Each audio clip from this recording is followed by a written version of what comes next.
Further proof of the group's influence, according to Mars, comes in 1980 when Ronald Reagan, who is not a member of the Council on Foreign Relations or the Trilateral Commission, runs for president. And he pledged in New Hampshire that if elected, he would investigate these secret societies. He also said that he would never accept the secret society member George Bush as a member of his administration. So he rushes into the National Convention late at night, very unprecedented, and says, I choose George Bush as my running mate. So George Bush, the secret society man, is now in the catbird seat. And then just a month or two after Reagan took office, he's shot. If it wasn't for about that much, it would have hit his heart, and George Bush would have been in years earlier. And when George Bush does become president, his State of the Union address in 1991 contains a three-word phrase that confirms for conspiracy advocates his secret globalist agenda. There is a chance for the President of the United States to use this disaster to carry out what his father, a phrase his father used, I think, only once, and hasn't been used since, and that is a New World Order. What is at stake is more than one small country. It is a big idea, a New World Order.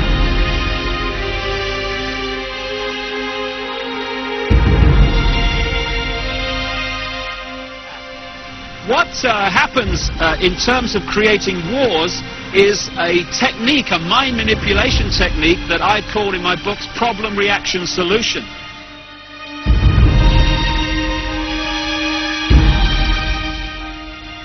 First of all, you create the problem, but you get someone else to be blamed for it.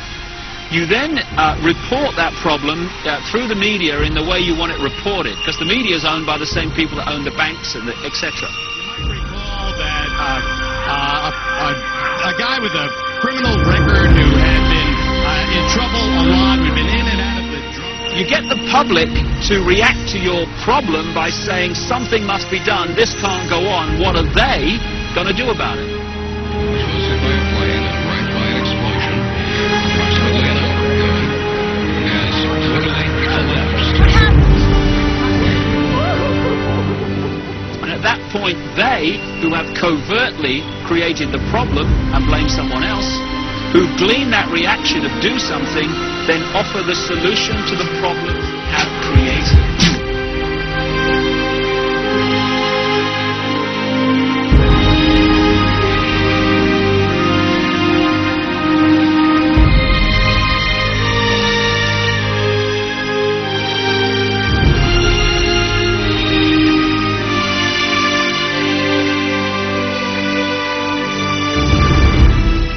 I met Rockefeller through a female attorney I knew who called me up one day and said one of the Rockefellers would like to meet you. I had made a video called Mad as Hell, and he'd seen the video and wanted to meet me and knew I was running for governor of Nevada. He was a very, very smart man, and we used to talk and share ideas and thoughts, and he's the one who told me 11 months before 9/11 ever happened that there was going to be an event.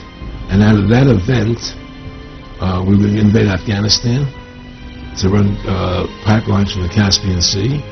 We were going to invade Iraq, to take over the oil fields, establish a base in the Middle East, and make it all part of the New World Order. And we'd go after Chavez in Venezuela. And sure enough, later 9/11 happened.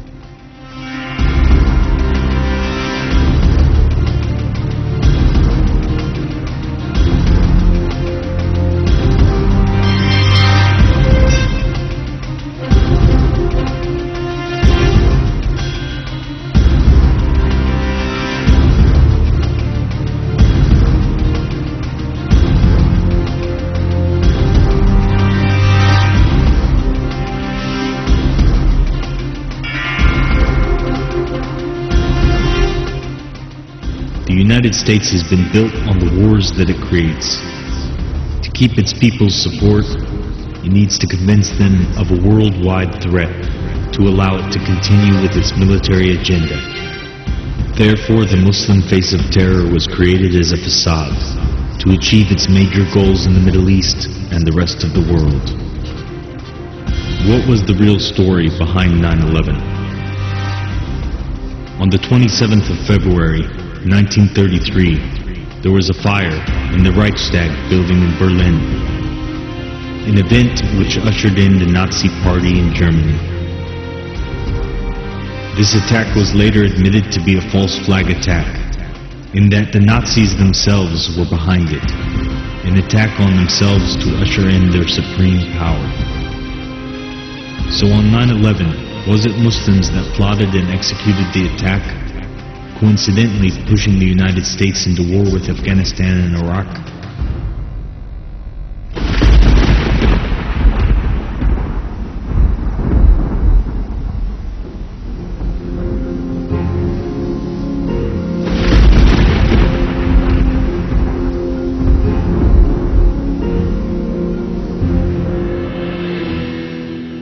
Who is benefiting the most from 9/11? Things must be put into perspective.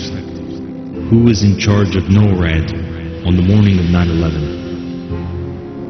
And what of the Osama bin Laden confession tape?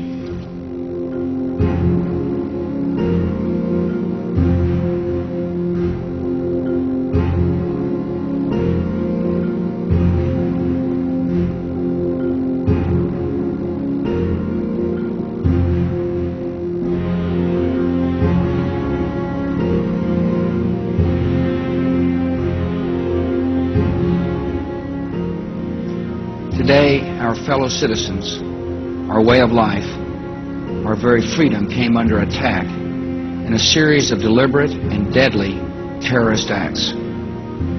The victims were in airplanes or in their offices.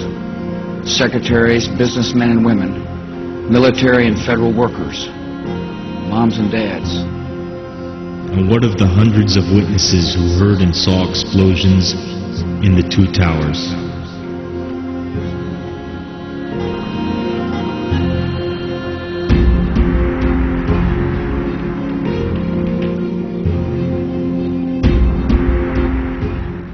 I remember he was telling me how you're gonna see soldiers looking in caves for people in Afghanistan and Pakistan and all these places, and there's gonna be this war on terror, of which there's no real enemy, and the whole thing is a giant hoax, you know. But it's a way for the government to take over the American people.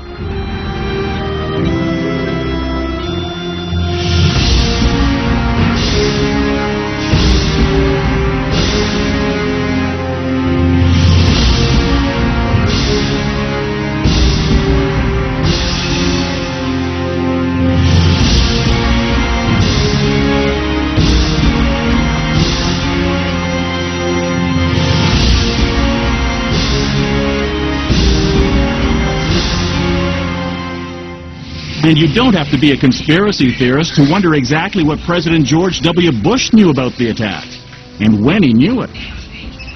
According to the official White House version, it was at this moment in a Florida classroom that Bush learned the second plane had hit the World Trade Center and that the U.S. was under attack. But here's what George Bush himself said almost 3 months later when asked about September 11th.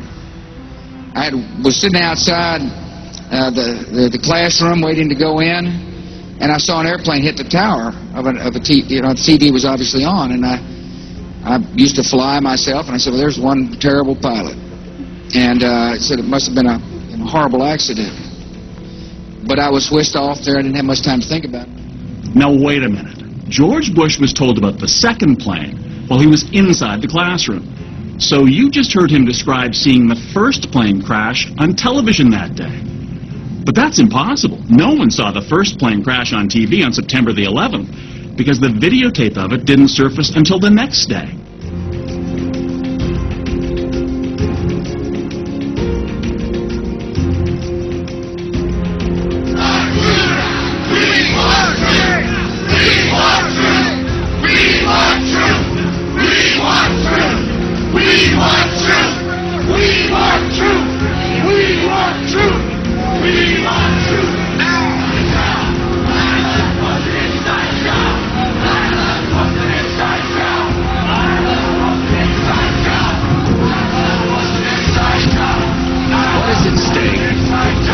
is more than one small country.